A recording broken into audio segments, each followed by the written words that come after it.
Las opiniones expresadas por los invitados son de su exclusiva responsabilidad y no representan necesariamente la postura del podcast Cuestión de Perspectiva.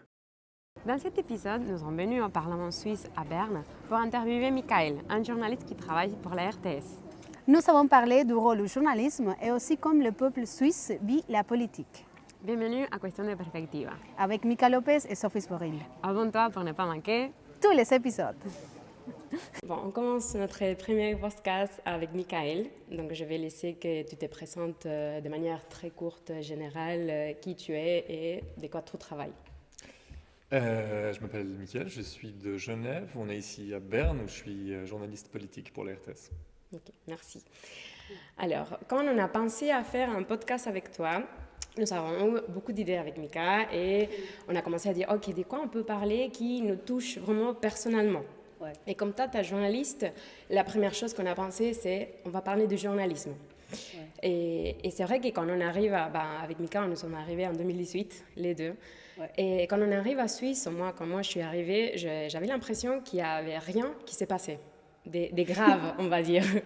Il y avait beaucoup de choses qui s'est passées, mais rien de grave. Moi, j'ai commencé à lire les journaux pour apprendre les français notamment. Et je voyais qu'il y avait des choses comme, je sais pas, un chat s'est perdu dans la rue, on l'a trouvé. J'avais l'impression qu'il n'y avait rien vraiment de grave. Mais petit à petit, au fur des années, j'ai commencé à voir que oui, il y avait des choses qui s'est passées. Donc, Mika pose toujours la question, est-ce qu'on cache les choses ici ? Et après, on s'est demandé aussi, est-ce que c'est la manière d'écrire un peu les titres ? C'est la recherche aussi de cette neutralité, de ne pas trop donner le côté émotionnel dans les nouvelles, ou c'est aussi pour transmettre l'information de manière descriptive. Donc, on décrit les événements, on ne fait pas un drame de la situation. Toi, tu penses qu'il y a des choses qui se passent ? Oui, bien sûr, il y a plein de choses qui se passent. Tout le temps, je pense autant qu'en Argentine et qu'ailleurs, mais c'est vrai qu'il y a une façon de la presse de présenter les choses qui est très différente. En fait, tu es arrivé en Suisse, mais tu es arrivé en Suisse romande, qui est un petit endroit, c'est un bassin de population de 2 millions de personnes, et qui est très petit, et en fait, ce qui fait qu'il n'y a pas une immense variété de presse, notamment il n'y a pas de presse de boulevard, ce qu'on appelle la presse people, la presse à scandale. Ça n'existe presque pas, en fait, en Suisse romande, parce que c'est trop petit. Alors qu'en France, par exemple, tu as cette presse-là où tu vois des titres qui sont hyper tape à l'œil et tout, et tu te dis, oui, il s'est passé un drame dans sa famille, puis en fait, tu lis, puis il ne s'est rien passé. Mais c'est juste que ça existe en France parce que c'est un bassin de 60 millions de personnes, et en Suisse romande, c'est 2 millions, c'est pas assez. Et donc souvent, en fait, tu n'as pas ça. Maintenant, tu as ce phénomène qui arrive un tout petit peu parce qu'il y a certains titres alémaniques, par exemple Blick, qui maintenant a une version française, donc tu retrouves un petit peu ce côté un peu dramatique dans la presse. On vient de ça. En fait. En Argentine, on est habitué à tout c'est un drame, vraiment. Et c'est pour ça que quand on préparait les podcasts, on disait, c'est justement cette sensation qu'on avait. C'est dit, ça ne se passe rien. Mais après, c'est vrai qu'on a vraiment commencé à étudier un petit peu comme ici, le journaux donne les nouvelles en général. Et on dit, c'est pas que ça se passe rien, c'est la manière de raconter les choses. Un peu plus neutre quand même. Un peu plus comme, pas avec beaucoup d'émotions. Mais c'est vrai que pour nous, qu'on vient d'un pays que c'est tout un drame, s'il n'y a pas le drame, ce n'était pas une nouvelle. Mais après, on a appris ici que non, c'est une nouvelle, mais il n'y a pas de drame. Ouais, c'est ça. Mais tu penses que c'est fait exprès, non, de communiquer comme ça ? Je ne sais pas si c'est une intention de communiquer comme ça, mais c'est une habitude, en tout cas. Je ne sais pas si le but, c'est d'atténuer le côté dramatique, mais c'est juste, je pense, que l'habitude en fait de présenter les choses comme ça. Aussi, il faut dire, il y a une grande différence, c'est aussi dans l'organisation politique qui fait qu'en Suisse, on va beaucoup voter. Par exemple, ça fait qu'il y a moins ce truc que tu retrouves en France, aux États-Unis, au Royaume-Uni, j'imagine peut-être en Argentine aussi, où les gens vont dans la rue, protestent, puis après tu as un président qui est l'inverse de ce que c'était avant, et puis voilà. En fait, en Suisse, tu as moins ça parce qu'il y a une participation à la vie publique qui est assez forte. Et ce qui fait qu'en fait, il y a moins ces moments où tout va se passer sur une élection, une votation, et tout va changer après. Non, c'est beaucoup plus petit à petit. Une loi, elle passe très tranquillement. Quelque chose, même au niveau cantonal, un truc à Genève, dans le canton de Vaud, ça va passer très tranquillement. Tu vois, c'est des échelons qui marchent. Il y a des communes, il y a les cantons, il y a la confédération. On sait que ça prend du temps. Ouais. On sait que les gens sont en principe consultés s'il y a quelque chose qui leur convient pas. Il n'y a pas de grosse loi qui va passer sans un référendum. Un référendum, c'est 50 000 signatures, c'est très faible, tu vois, c'est très facile de faire aboutir un référendum. Ouais. Donc c'est pour ça que je pense qu'il n'y a pas ce moment où tout va se jouer. Tu vois, aux États-Unis, par exemple, on voit en ce moment. En début novembre, ça va être le gros truc et ça va déterminer peut-être l'avenir de la planète pour les 4 prochaines années. Oui. Non, en Suisse, ça n'existe pas. Ça n'existe pas. Oui, Ouais. oui. Et aussi, une autre chose qui est en lien avec tout ça, c'est qu'à chaque fois que moi je lis une nouvelle ou un reportage, moi, je crois tout ce que je lis et tout ce que j'entends. Je ne sais pas pourquoi. Et ça dépend aussi quel journal je vais croire plus que d'autres, mais en général, je crois tout. Et je ne me pose pas de questions si c'est vrai ou pas vrai. Et c'est vrai que nous... Je crois que ça, c'est un travail de la Suisse, en fait, parce qu'en Suisse, tu as cette marque internationale que, en fait, si on le prend avec la vie en général. Moi, si je vais au supermarché, je prends une chose, si c'est ça dit Made in Switzerland, pour moi, c'est bon. Je n'ai même pas lire vraiment la description. Et aussi, dans les journaux, ça passe aussi ça, en fait. Je crois que une chose aussi dans les côtés de communication, c'est ça qu'en Argentine, on vient d'un pays où ça dépend. Les journaux que tu vas lire, ça dépend en fait les styles de communication, l'opinion et tout. Ici, tu as une communication plus générale, plus efficace, je crois, dans ces cas-là. Alors, tu peux lire et tu dis, ça c'est information, c'est pas une opinion. Après, bien sûr que ça dépend les journaux, ça dépend où tu es, les cantons, les styles de communication, que tu vas trouver cet style différent, ou peut-être de un côté ou un autre. Mais en général, les 80%, c'est vraiment information. Et je crois que si tu commences à regarder ça, tu vois la Suisse comme caractère général dans l'information. Oui, c'est vraiment ça. Et surtout, on fait ça parce qu'il y a beaucoup de fake news. Oui. C'est ça qu'on voulait savoir. C'est vrai que je me suis jamais posé la question si c'était vrai. Je dis, mais il peut avoir. Non, il y a des fake news ici. Alors, une fake news, c'est pas seulement quelque chose qui est faux, mais c'est quelque chose qui est faux et qui est intentionnel. Oui.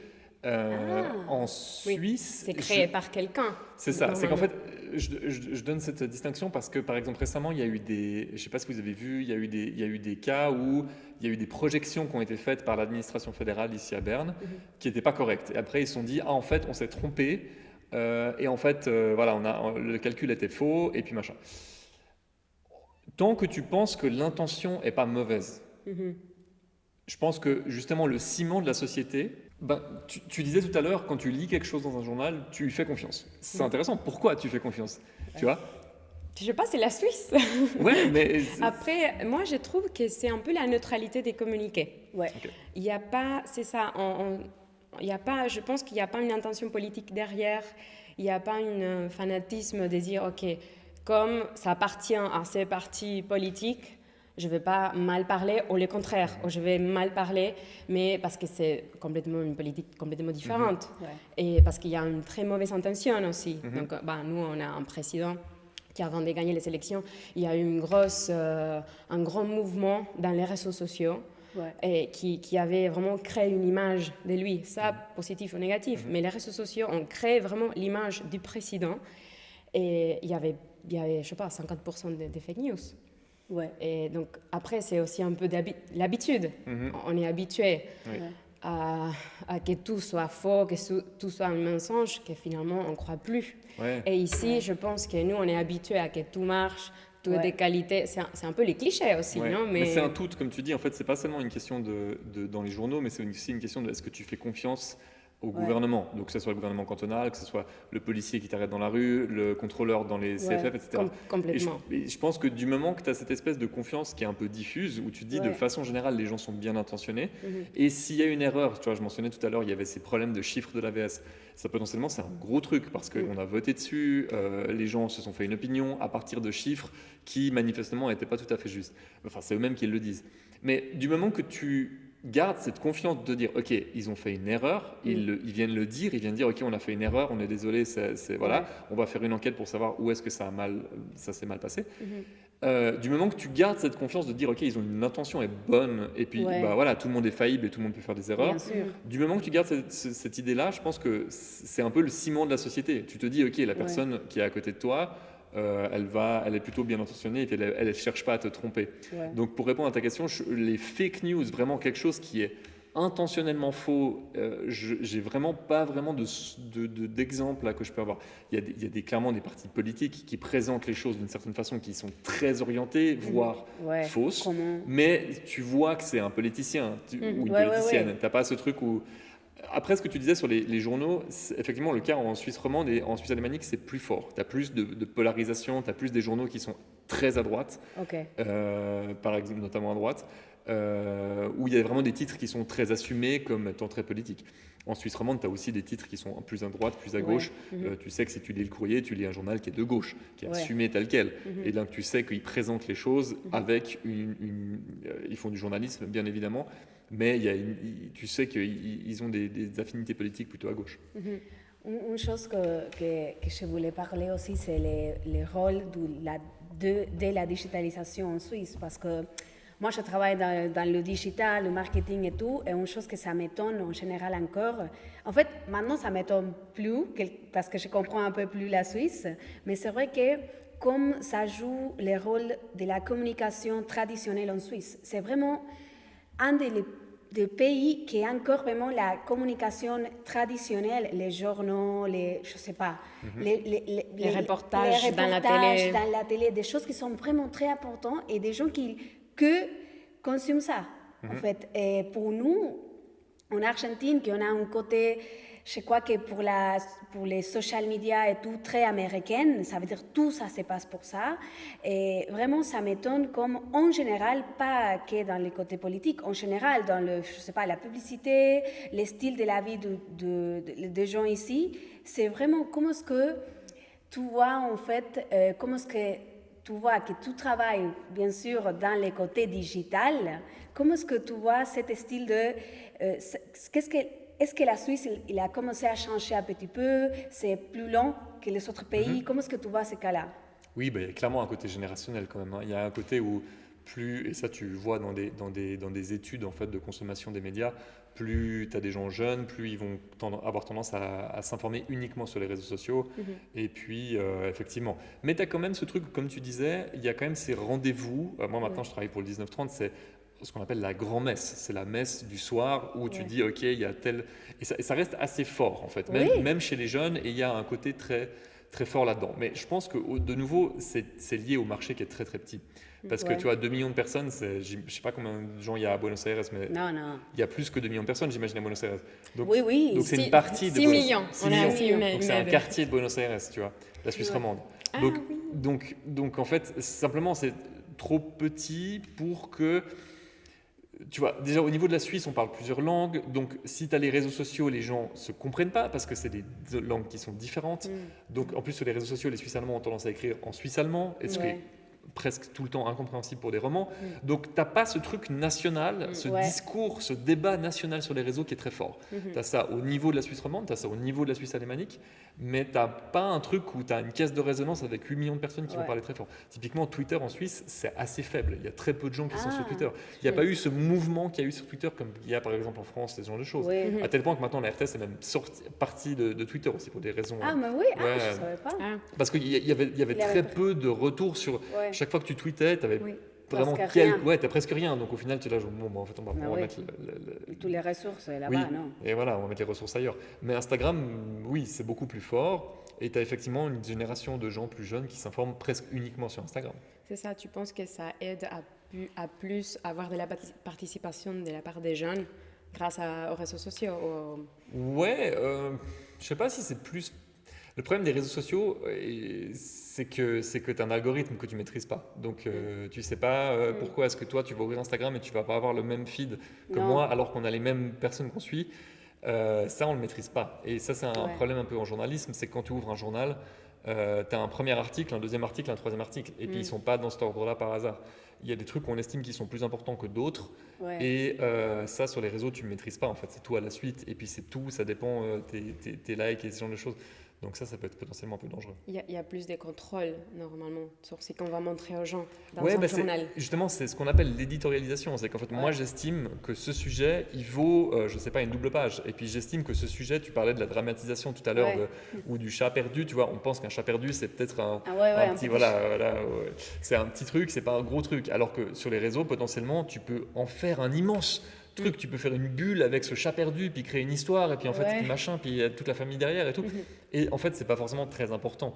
Donc, le travail du journaliste, c'est aussi de dire, ok, ça, il y a des niveaux d'importance qui sont différents. Oui, mais peut-être on peut déjà passer au deuxième sujet qu'on avait pour parler avec toi, parce que ça m'a fait penser à justement la politique et cet facteur de dire, on perd, dans les réseaux sociaux, on perd les contrôles sur ce qui est important, finalement, sur ce qu'on veut transmettre à la population. Et nous, par exemple, quand on va consommer plutôt les réseaux sociaux, c'est vrai que parfois, on a plus d'informations biaisées, raison de ça, de dire, ok, peut-être, je ne sais pas quelle loi importante ils vont voter, mais on a des nouvelles comme ça. Donc, finalement, tu penses que pour ce type de journalisme, c'est bien de passer par les réseaux sociaux. Toi, tu préfères, par exemple, non, les journaux aussi. Moi, je vais être bien informée, je vais prendre les journaux. C'est dur à dire parce que forcément que les gens qui sont très... Donc les politiciens, ceux qui siègent juste là à côté de nous, forcément ils vont présenter des choses, tu disais les lois importantes, mais pour eux, important ne veut pas dire la même chose.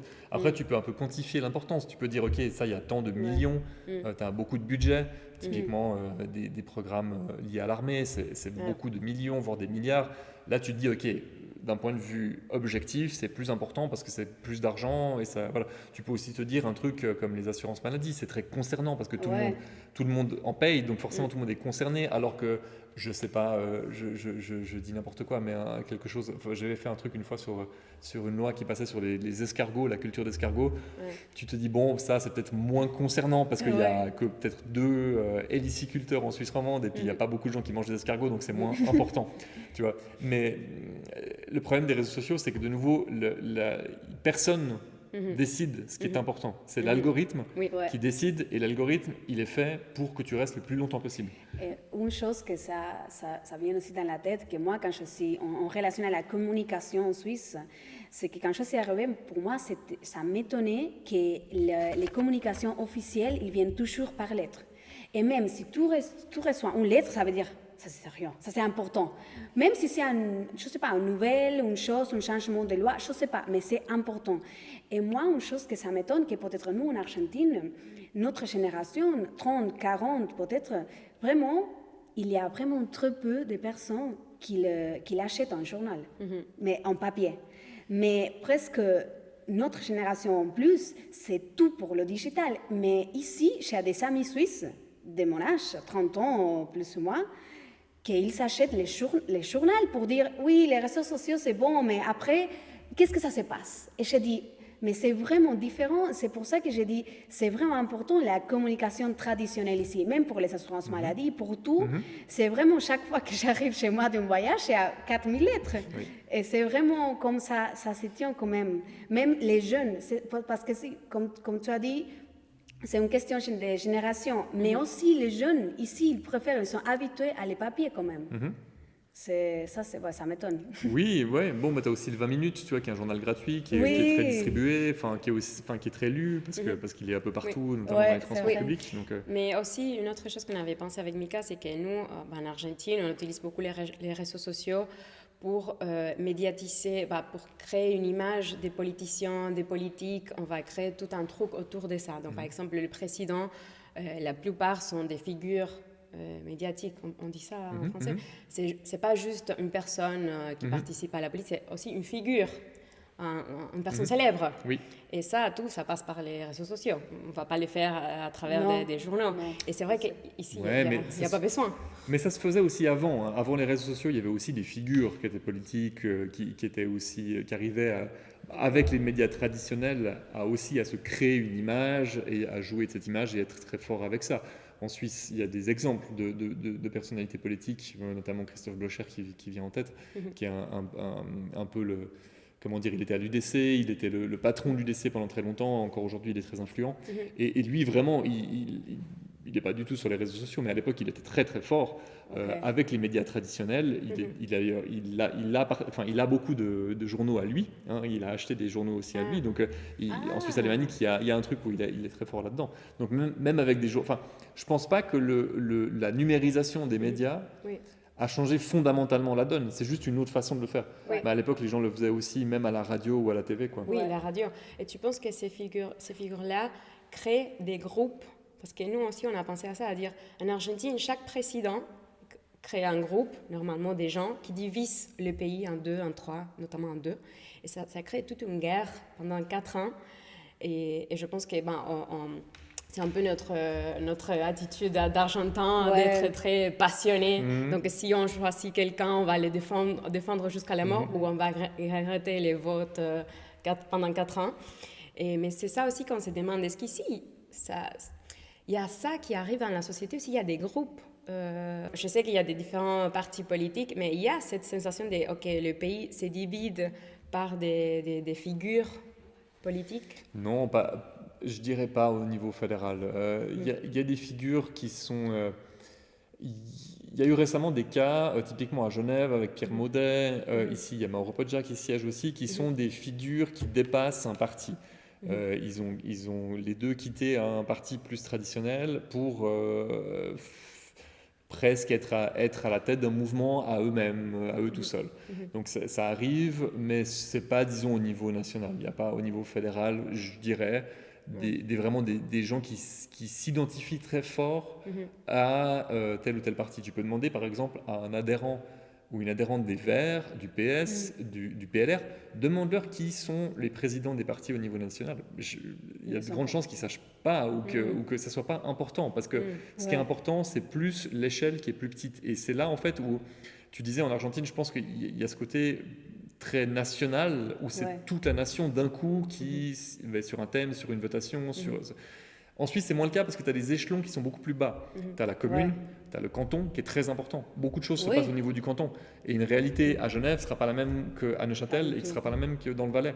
Parce que tu ne connais pas, et à Genève, tu ne connais pas les conseillers d'État valaisans, par exemple. En Valais, tu ne vas pas connaître les enjeux à Neuchâtel ou dans le Jura. Donc, tu as vraiment une échelle qui est assez petite. Tu vois, on disait déjà, la Suisse romande, c'est déjà un quartier de Buenos Aires. En fait, dans ce quartier de Buenos Aires, les échelles sont déjà plus petites, tu vois, c'est les cantons. Et après, tu as même la commune. Et suivant comment, là où tu as un truc qui t'embête, je ne sais pas, sur la collecte de déchets, le recyclage, la police municipale, ça, c'est des trucs qui se règlent au niveau de la commune. Donc, c'est vraiment tout petit, c'est vraiment l'échelle est très petite. Nous, on se bat même pour des choses comme ça, parce qu'à la capitale aussi. Mais ça fait un peu de la culture, on revient au même sujet, c'est l'habitude. Oui, je crois que dans ces cas-là, il y a comme... Ça me vient à la tête la chose de la culture, comme on parlait avant, que c'est pas... Au début, c'est une question de langue et culture aussi. C'est vraiment, en fait, une autre culture. Et comme tu as dit, c'est pas qu'une question de langue. C'est même à Genève et à Neuchâtel, c'est vraiment une autre chose. Et c'est pour ça que je crois que... Je sais pas, ça me vient l'idée de la Suisse comme un pays de beaucoup de petites parties. Dans les langues, dans la culture, dans les décisions, dans tout. Alors, je ne sais pas que les gens ici en Suisse, ils vivent comme ça, c'est ma partie. De l'autre, peut-être que je suis informée et tout, mais ça ne m'arrive pas, ça ne me concerne pas. Pour moi, ça c'est incroyable parce que nous, en Argentine, c'est tout exagéré, national, c'est tous les pays pour une chose ou pour une autre. Et ici, c'est... Ah non, je ne sais pas que ça se passe à Genève parce que Neuchâtel, c'est bien. Exactement. Et c'est manière de penser. On en parle beaucoup. C'est vrai qu'on parle beaucoup des politiques. Et tout, en fait, on dit qu'il y a 3 sujets dont il ne faut pas parler entre amis. Donc la politique, la religion... Et le football. Le football. Le football. Non, l'argent, c'est OK. Ça marche. Football. OK, ça c'est en Suisse, alors. Oui, c'est ça. Ça, c'est en Suisse. On ne peut pas parler de l'argent. Non, l'argent, c'est très tabou. Mais oui, c'est ça que... Combien tu gagnes? C'est ça, un ami suisse, il m'a dit, jamais tu peux toucher le fait... Les choses de l'argent, combien tu payes la maison, combien tu gagnes, jamais. C'est vraiment un sujet que tu même parles pas avec tes amis proches. Bon, ça, nous, on a très chose là parce que tu peux perdre un ami. Vraiment. Notamment, c'est plus fort Vraiment. pour la Vous en avez politique. perdu. La politique, vraiment, moi-même, nous, dans notre groupe d'amis, quand j'étais, pas maintenant, mais avant, quand c'était vraiment l'extrême, il y a quelques années, 10 années, une chose comme ça, vraiment, j'ai perdu des amis. En fait, c'est des amis qui sont séparés d'un groupe parce que ils savaient que c'était pas... En fait, ils sont pas les mêmes... Partis politiques. Ouais, c'est ça. Oui. Ouais, mais c'est une polarisation qui est très forte. C'est-à-dire que d'un coup, t'as vraiment, c'est soit tout le monde est d'un côté, soit tout le monde est de l'autre. Oui. Un peu comme on voit aux États-Unis ou en France ou au Royaume-Uni. Mais ensuite, justement, c'est vachement différent parce que t'as pas cette polarisation si forte, tu as beaucoup de partis entre deux. En fait, tu as 3 blocs. Tu as le bloc du centre, le bloc de droite et le bloc de gauche, en gros. Et ces blocs sont presque tout le temps équivalents. C'est-à-dire que même si tu regardes depuis des dizaines d'années, ça n'a pas beaucoup changé. Il y a des tout petits changements qui se font d'un côté ou de l'autre, qui sont importants parce que d'un coup, tu peux avoir une alliance qui a une majorité. Mais sinon, les blocs sont relativement stables. Et ce qui fait qu'en fait, il n'y a pas cette forte polarisation d'un coup, tu vois. Mais aussi parce on en parle, parce qu'on peut peut-être on peut être d'un extrême et de l'autre, mais si on ne sait pas, tout est bon. Mais le problème, c'est ça, on en parle beaucoup de politique, et même avec les mots, les phrases que l'autre utilise, on peut savoir à qui tu as voté, parce qu'il y a une idéologie. Bien sûr. Et donc, est-ce qu'ici, par exemple, toi, tu parles avec tes amis des politiques? Oui, après moi je suis journaliste politique, donc voilà, forcément c'est pas bon, non, en général. Oui, on parle de politique, je pense, parce que typiquement, vu qu'en Suisse, on vote assez souvent. On peut voter jusqu'à 4 fois par année, ce qui fait que très pragmatiquement, des fois, il faut comprendre sur quoi tu votes. Donc, pour comprendre sur quoi tu votes, non seulement tu as besoin des médias, mais tu parles aussi avec tes amis et tu dis, non, mais attends, ce truc sur l'école, là, à Genève, tu demandes à ton pote qui est prof et tu dis, mais toi, tu es pour ça ou tu es contre ça? Donc simplement, parce que c'est des côtés très, très pragmatiques. Tu as rarement des votations sur des enjeux, disons, de société très, très tout blanc, tout noir. En général, c'est, quelqu'un a une solution pour les primes d'assurance maladie. Bon, alors, est-ce que c'est la bonne solution ou pas? En général, c'est ça la question, tu vois. Des fois, tu as des trucs genre la 13e rente de vieillesse, par exemple, ça, c'est cette année où là, c'était vraiment un gros changement sociétal, etc. Mais souvent, c'est des petits trucs. Est-ce qu'il faut faire passer l'enseignement de 3 ans à 4 ans? Est-ce qu'il faut faire, je sais pas, est-ce qu'il faut couper les cornes des vaches? Oui, je crois que c'est une chose aussi qu'en Argentine, pour nous, la politique, c'est une situation c'est très émotionnel. Tout en Argentine, c'est vraiment très émotionnel. Ici, c'est vraiment plus pragmatique. C'est comme tu avais dit. Tu parles avec ton ami qui est prof, il dit, qu'est-ce que tu penses? C'est comme en somme, 2 fois 2, 4. Ah, ok, c'est bon. Et pour nous, c'est pas ça, en fait. Et je crois que ça, et même que vous êtes habitué justement à voter beaucoup de fois. Tu t'imagines si tu mets les émotions chaque fois que tu votes. Mais c'est pour ça, je pense que c'est pour ça que, en fait, tu as un exutoire à tes émotions, qui est le vote. Parce que souvent, tu ne vas pas t'énerver en te disant « Ah, mais ces politiciens qui… » Parce qu'en général, tu votes. Donc c'est ta responsabilité. Et donc, c'est un exutoire, en fait, où tu ne vas pas emmagasiner pendant 4 ans, tu vas être saoulé parce que tu vas penser qu'on te représente mal, qu'ils font n'importe quoi, qu'ils sont corrompus, etc. Non, en fait, souvent, tu es appelé à voter, donc c'est à toi de t'exprimer, et puis bon, bah voilà, si tu perds, si tu gagnes, tant mieux.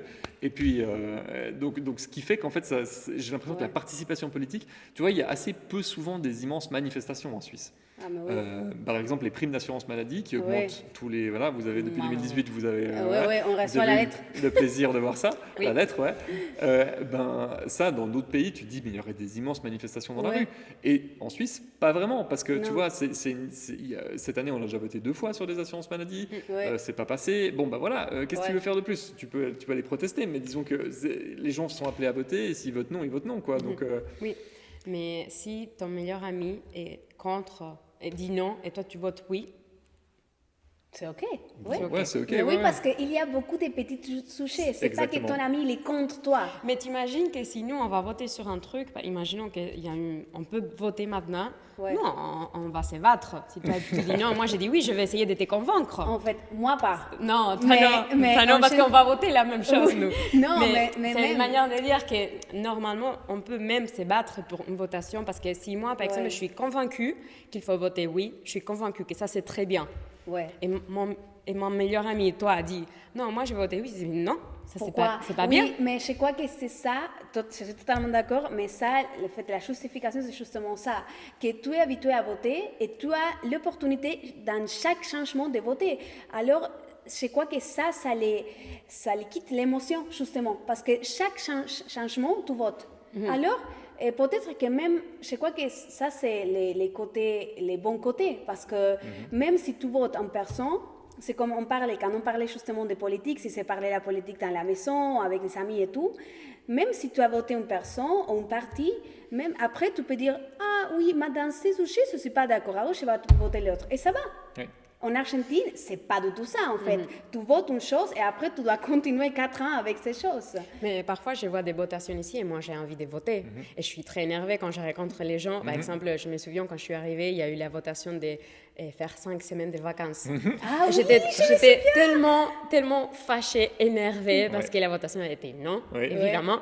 J'étais tellement fâchée, je dis, mais non. Donc, moi, j'imagine moi-même, si quand j'obtiendrai mon passeport dans quelques années et que j'ai le droit de voter, moi, je serais très, très énervée contre les gens qui disent non, par exemple. Mais le jour où tu devras, toi, voter, tu te poseras des questions, tu vois, parce que tu te dis, tu sais, c'est toujours un truc qui est très intéressant en Suisse. On propose plus de vacances aux gens et ils disent non. Non, mais c'est rien, mais ça, j'adore.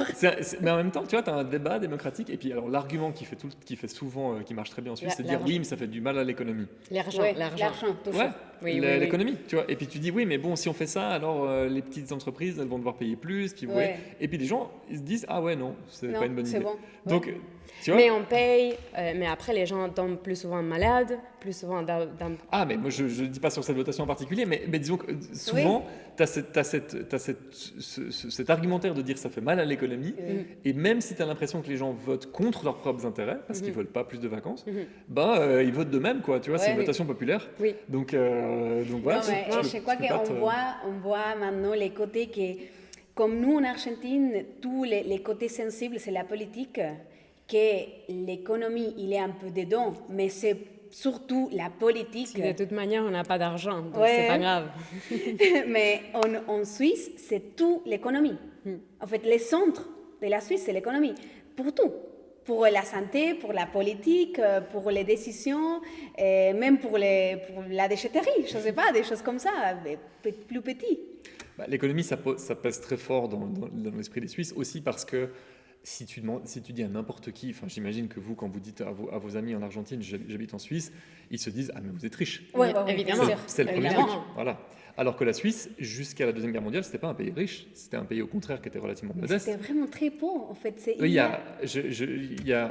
Depuis le XVIIIe siècle, il y a 470 000 personnes qui ont émigré aux États-Unis, par exemple, de Suisse, parce qu'ils n'avaient pas d'argent, parce que c'était un pays qui était très pauvre. C'est un pays qui n'a pas forcément de ressources naturelles. Enfin, il y a l'eau, mais il n'y a pas... Tu vois, et donc, c'est un pays qui a vraiment... économiquement est devenu très fort après la Deuxième Guerre mondiale parce qu'il n'a pas participé à la Deuxième Guerre mondiale, donc il n'a pas été détruit comme le reste de l'Europe, et qui d'un coup, tu vois, la génération de mes grands-parents, c'était une génération très modeste qui a connu la guerre, et puis d'un coup, ça marchait très bien l'économie, parce que le secteur financier marchait bien, parce qu'il y avait d'autres choses, tu vois, l'industrie, il y avait le pharmaceutique par exemple, qui marchait très bien. Et donc, c'est quelque chose qui est maintenant très ancré en Suisse parce que ça fait 3-4 générations où économiquement ça marche très bien. Et puis, on est content parce qu'on se rend compte qu'on a des routes sympas, un réseau de CFF sympa, et puis qu'on se dit, OK, c'est bien, il faut continuer. Donc, c'est un truc... La Suisse, j'ai l'impression que l'économie, c'est très important dans l'imaginaire collectif et de se dire, en fait, on est là où on est en Suisse, on pèse comme on pèse parce que notre secteur économique fonctionne bien. Oui. Et voilà. Mais c'est ça, moi, une fois, j'avais demandé en Suisse pourquoi la loi... J'étais complètement contrariée par cette loi des vacances. J'ai dit, mais pourquoi? Et elle m'a dit, parce que ça marche comme ça. Ça marche pas. Ça, c'est la réponse, réponse de la Suisse pour tout. Oui. Si ça marche, pourquoi on va le changer?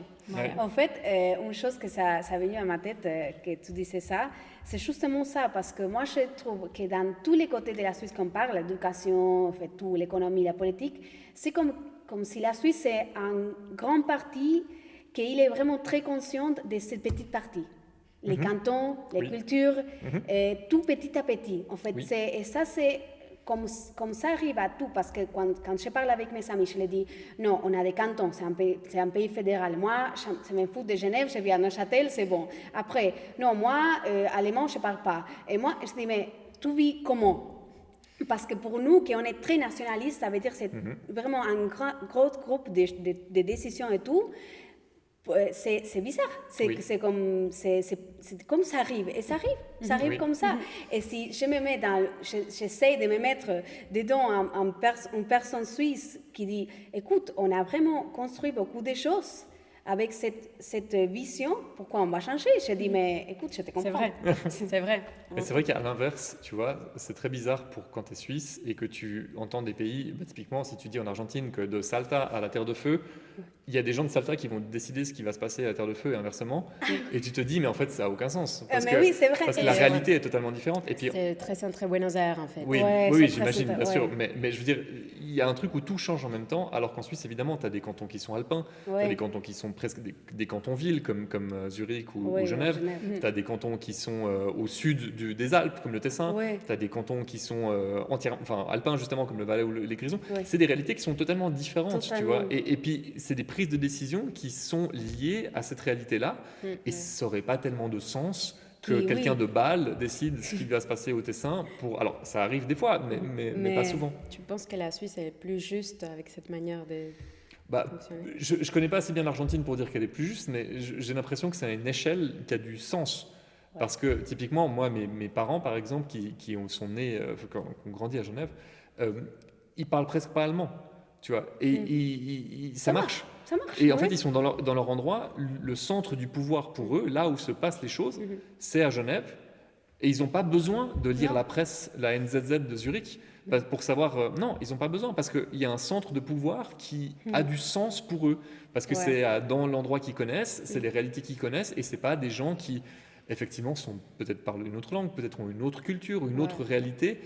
Eux, ça ne les intéresse pas. Ils viennent d'un canton-ville qui est proche de la France. Ils ne viennent pas des Grisons où on parle 3 langues, par exemple. Donc, ça a du sens que pour eux, le centre du pouvoir, le centre de leur intérêt politique et économique se passe à Genève, en fait. Et toi, que tu es de Genève, tu es né à Genève et maintenant tu habites à Berne, tu trouves quand même la différence de culture? Oui, bien sûr, il y a une différence de culture que tu vois très fortement. Et puis, c'est intéressant parce que tu te rends compte j'imagine que pour vous aussi, votre sentiment d'être argentine, j'imagine, est plus fort quand tu es en dehors de l'Argentine, parce qu'évidemment, l'Argentine, tu que les Argentins. Donc, pareil, quand tu es genevois et que tu es à Genève, tu te sens moins genevois que quand tu es à Berne, et puis que d'un coup, tu es, comment dire, on te renvoie à ton côté genevois souvent parce que tu as une question de langue, tu as une question de culture, effectivement, tu ne manges pas aux mêmes heures, tu vois, ici ils mangent beaucoup plus tôt qu'à Genève, par exemple. La gestion des déchets n'est pas la même, la gestion de plein de choses. En fait, plein de fois, tu te dis, mais quand même, à Genève, c'est différent, etc. Donc, tu es renvoyé à ça très fréquemment. Même à Zurich, je me sens genevoise parfois. Oui, bien sûr. Il y a une proximité typiquement entre Genève et Zurich. Une proximité, c'est très intéressant parce que c'est deux villes qui ont des réalités presque semblables, très proches, mais qui ne se parlent pas parce qu'elles ne parlent pas la même langue. Et puis, il n'y a vraiment pas beaucoup de Genevois qui arrivent à parler le dialecte zurichois, et les Zurichois ne parlent pas très bien français, disons, de façon générale. Donc ces deux villes qui sont très proches, qui sont deux villes suisses, la première et la seconde ville de Suisse, mais pourtant, elles sont très proches, mais elles ne se parlent pas. Oui, c'est pour ça que moi, quand je suis arrivée en Suisse, je suis arrivée à Neuchâtel. Ce n'est pas du tout la même réalité que Genève ou Zurich. Et à tous mes amis de Genève ou de Zurich, qui disent non, moi j'habite en Suisse. Je leur dis, mais tu n'habites pas en Suisse, tu habites à Zurich. On dit, tu habites à Genève, parce que ce n'est pas du tout la même réalité. Moi, je crois que quand je suis à Neuchâtel, je sens l'idée de cette petite ville. 3-4 restaurants, toujours les mêmes, tu croises les gens dans la rue toujours, c'est vraiment différent. Et moi, à Genève, je ne sens pas ça, et à Zurich, non plus. Et puis aussi, topographiquement, tu es le long de la chaîne du Jura, donc les montagnes ne sont pas les mêmes, tu vois, tu as le Jura, les gens qui habitent près des Alpes, ce n'est pas la même chose, les gens qui habitent dans la plaine, c'est encore autre chose. Je crois qu'aussi, en fait, la Suisse, il est vraiment consciente de cette différence. Parce que nous, en Argentine, on a les mêmes différences. Une personne de Buenos Aires, il n'a rien à voir d'une personne du sud de l'Argentine ou du nord. Mais même la langue, les styles de parler, je sais pas, la nourriture, les habitudes et tout. Mais nous, on pense on est tous argentins. Mais ce n'est pas du tout comme ça. En Suisse, en fait, ici, les gens, ils sont conscients. C'est ça la différence. Ce n'est pas qu'il y a plus de différences. Ils sont conscients. Et ils respectent. Ils respectent les différences. Je vois un peu ça. Parce que même, tu viens de l'Argentine. Oui, mais moi, je n'ai rien à voir avec une personne qui est grandie au sud ou au nord. Bien sûr. Alors, je crois qu'on a beaucoup parlé. Merci beaucoup Avec pour plaisir. être avec Je te nous. remercie énormément. Oui, Merci. c'est vraiment incroyable. Merci à On est au Palais fédéral. Pour nous, c'est vraiment la première fois qu'on vit une chose comme ça. Et avec ton temps, pour nous, c'est magnifique parce qu'on est deux Argentines passionnés de la Suisse. On habite ici, c'est notre maison. Et on adore de parler des différences de ton point de vue comme nous. et rien, je crois que merci beaucoup. C'était un grand plaisir. Et j'espère que peut-être dans le futur, on le fera de nouveau. Ouais, avec plaisir. Merci. Merci. Ciao.